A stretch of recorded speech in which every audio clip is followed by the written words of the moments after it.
Mr. Erskine Bowles, I understand that you have $175 million that you need to cut from your budget this year, and also increasing enrollment.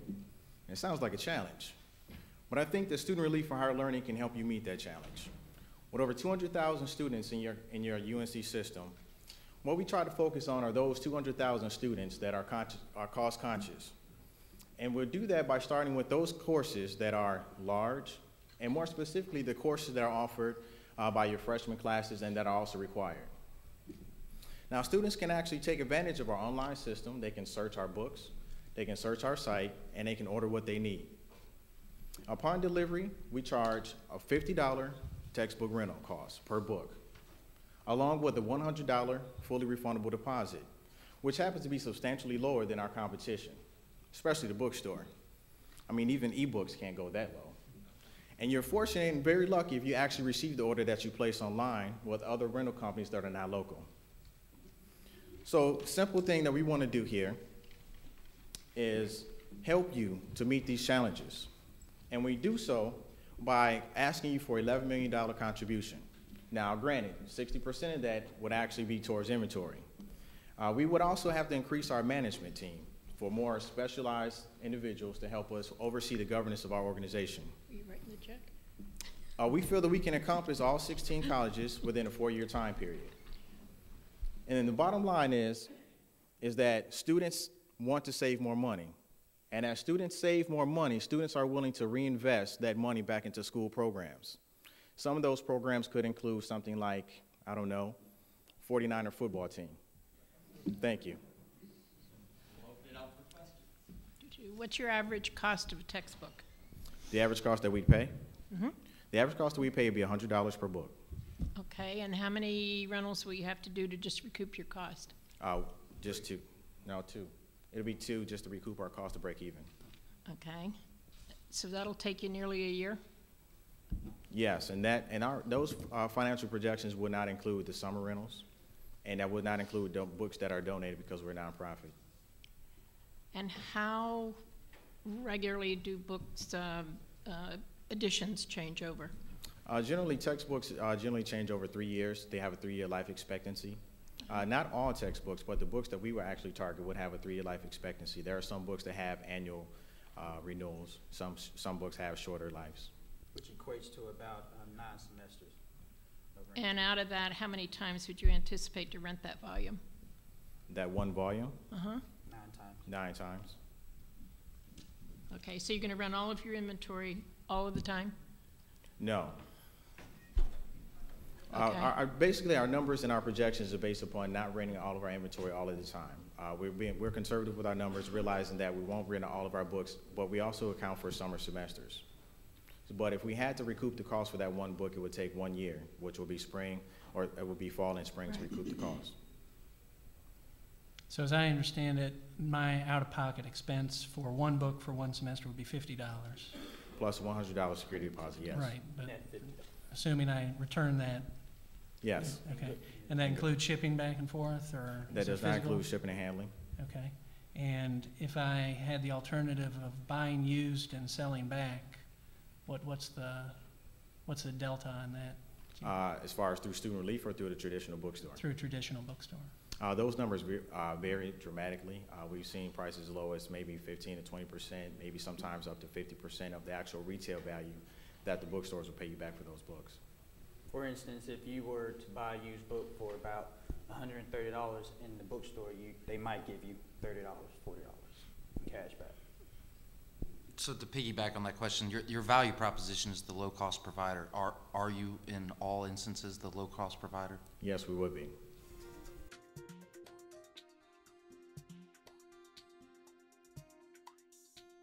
Good afternoon, everyone. Thank you for the opportunity to present at the finals for 5 Ventures competition. My name is Antoinne. I am the president of Student Relief, and this is Mr. Terrell James, who is the vice president of Student Relief. Basically, what we're going to talk to you about is the actual high cost of college education. Specifically, the high cost of college textbooks. We estimate that the cost of college textbooks is running about 10% of the actual student's cost of textbook. Now, we're encompassing the entire UNC school system. So we estimate our projection to be about $125 to $150 million per semester.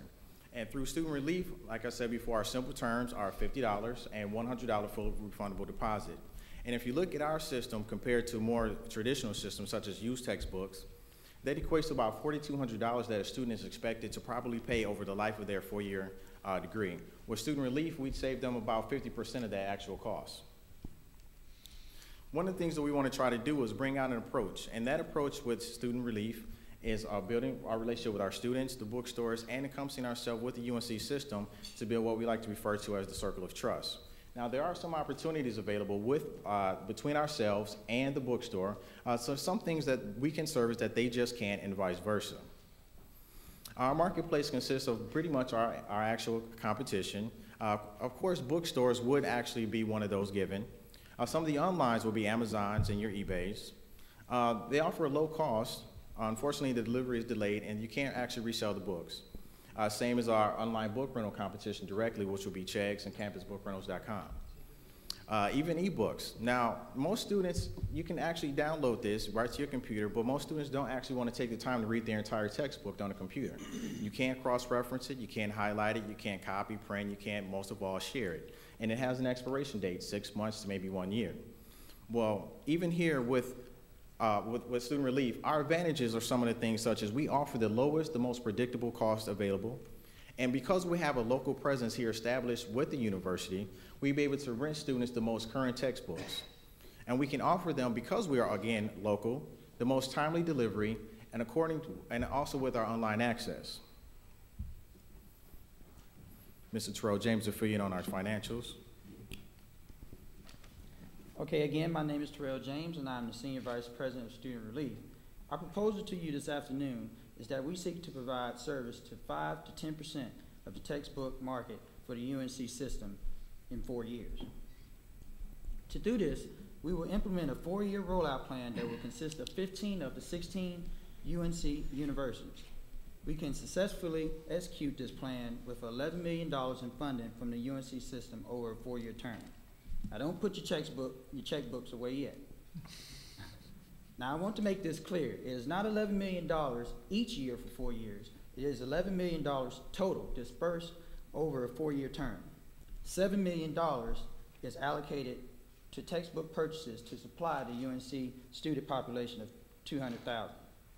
We will begin our operation at UNC Charlotte in 2009 by marketing in cost-effective ways. To do this, we will get universities to allow us to participate in orientations and get campus organizations to promote our service with an incentive of discounts and kickbacks, leading to us capturing 10% of the market and renting 11,000 books. We will rent each book twice a year at $50 a book, generating over $1 million in rental revenue. The revenue line consists of rental revenue and the funding received for that year. The expense category includes the cost of staffing, advertising, IT costs, and outsourced logistics totaling $300,000. Phase 1 includes 3 new universities and UNCC renting a total of 29,000 books, reaching a revenue of $6 million.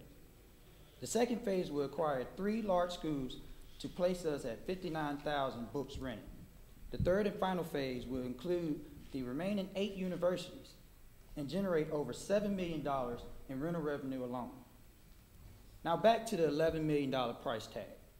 We know that's a lot of money, but look at it this way. $11 million in funding will equate to about $6.88 contributed to each student in the UNC system. And you could possibly even get students to contribute a third of that, which would be about $2 to that, to lower their textbook cost by 50%. The benefits of our service will be reducing textbook costs, even with the potential tuition increases, and this will increase enrollment and decrease the dropout rate. Students will be able to get flexible jobs, and the UNC system benefits through receiving tax breaks and a positive reflection in the community. Reinvestment benefits will include scholarships offered by Student Relief in the future and a higher monetary return than currently offered by the bookstores. We will continue to be successful in the future by soliciting donations through advertising our service, and we will also continue a lean organization consisting of small administrative branches on each campus as mentioned in the expense financials. Also, our board will remain actively employed in the organization and will seek educated, experienced professionals to assist us in our mission. Our exit is predetermined by the government, which states that if we have to dissolve, we will have to surrender all of our property and assets over to another functioning nonprofit. If this happens, we plan to put emphasis on the value of the contributed funds by donors and investors and make scheduled debt payments. But remember, we are not a fad. Education is here to stay. So is student relief. That concludes our presentation, and we'll take any questions. Go back to that financial chart. Thank you. Your operating expenses, in your last thing, you said you were going to keep them very low, yet they're increasing steadily as a percentage of your revenue each year. Help me understand that. Well, we're also purchasing books and trying to increase our inventory every year. Okay, that's not an operating expense then. You mentioned that. Oh, no, that's it's $300,000 for each school that we acquire over the years. So it increases by the numbers of schools that we start to use in that year and in that phase. Okay, but your percentage operating expenses as a percentage is doubling from 09 to 10. Well, some of the projection that you see from Then it's gonna drop down a 09, little bit, then it's going to jump up again. I'm sorry, some of the projection that you see from 2009 and 2010, phase one includes That- several universities. Okay, So it's not just one university, and it's not, this is a system-wide rollout plan. It's for several universities, and the amount of students that we'll be servicing is 39,000 students. And if you look at the books rented, that number actually almost triples, because we need more books and more inventory to service those students. And in phase two, the numbers will jump again because we serve another yeah, but phase that's rollout. another line down below. I'm looking at the percentage of revenue up above. Okay, We understand that the cost will increase as you add revenues. Exactly. Why is it increasing at a greater rate than your revenues? Yeah. can you repeat the question? Why is the cost of that scalability greater than Than. the addition of revenues from those customers? As you add students that are buying books, why does it cost? We understand that you've got to buy that inventory, Right. and then you've got to get that licensing agreement with the schools. Well, why is the cost exponentially greater as you're adding customers? Because as we add customers, we still also have to add the inventory. And then we also have to add in our actual operating expenses as well in order to roll out these things, such as we have to have a staff, we have to also look at advertising, marketing, and making our presence known, because each phase, we're not actually having any recognition on those actual campuses. Is there a point that you expect to get to in revenues that your costs start to decrease? Because often when you look at the scalability of a company, their profit margins get better after you get to a certain point. Where do you expect that to happen? We expect that to happen in year 5. If you see here in phase 3, our growth revenue jumps down to 5%, which is much more sustainable. We feel that that's more realistic, that we kind of drop off and kind of continue along that path as we continue to grow. So you Yeah, mentioned but that, see, I won't beat a dead horse. you mentioned that the winner here is the student through decreased cost of books, and that you want to take 5 to 10% of the books out of the bookstore, get that much market share, I guess, per campus. Have you thought about the revenue that produces for the bookstore and for the campus, and does that not create maybe a shortfall in revenue and additional expenses that need to be made up? As far as expenses for the university.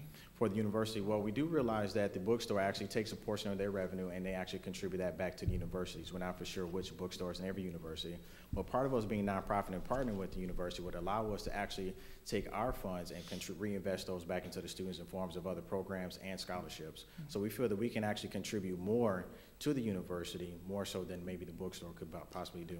And I don't doubt that, but I don't think that a 5 to 10% reduction in volume of textbooks would allow me to ramp down my costs at the bookstore. Exactly. For us to come in and capture a market of, say, 5 to 10% would not pose a significant decrease from the bookstore from what they currently have right now. And some of the things that we look at doing are things that the bookstore can't do or are not doing. For example, they don't actually rebuy loose leaf books. These are some of the things that we as student relief that we can actually do. Those books are great. They're still good. Students pay good money for those books, so why would we not recirculate those to other students? Have you considered just offering rental plans through the existing bookstore? No, we have not.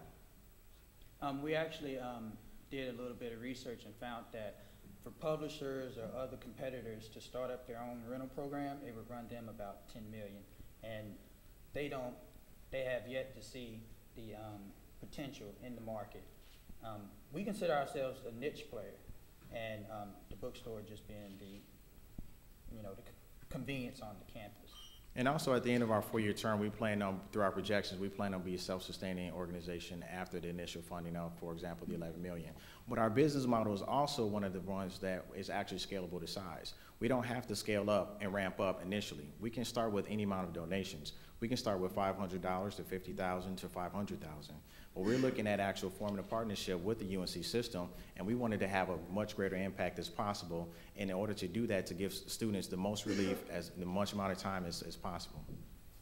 We like the idea of a partnership. Help us understand one thing, though. The $11 million that you're Yes. asking for from us, we're all for helping our students. We empathize with the economic difficulties of being Right. a college student. That being said, we're increasing tuitions regardless of the economy, and that's because we're losing donation dollars, and Right. we have a business that we need to fund as well as a university. This cost of $11 million in our partnership, what is it that you are offering us as your partner? Well, what we have noticed is that the UNC system, they have realized the dilemma of the competition in the textbook industry. They have started their own textbook initiative program because, for instance, on UNC Charlotte's campus, they have 2 bookstores. The on-campus bookstore charges one price for a book, and the competition only charges a price that's only $10 lower than that, which doesn't really generate a real competition on the campuses throughout the UNC system. And some of the also the other added benefits as far as the partnership with UNC would be we be able to contribute back to the students and also back to the university through volunteers, through internships, by helping our students have the creation of jobs, giving them more flexible opportunity with jobs, work around their schedule. In today's economy, jobs are scarce and more professional people are taking lower cuts, and so it provides students less of an avenue to help pay for college tuition. We feel that this program directly affects the bottom line of the dropout rate. And because overall the question is always asked this, which is students constantly say, I can't afford to be in college. And the colleges at the same time are saying we can't afford for students not to be enrolled. So there is a dilemma that we feel that we can at least begin to help fill a void.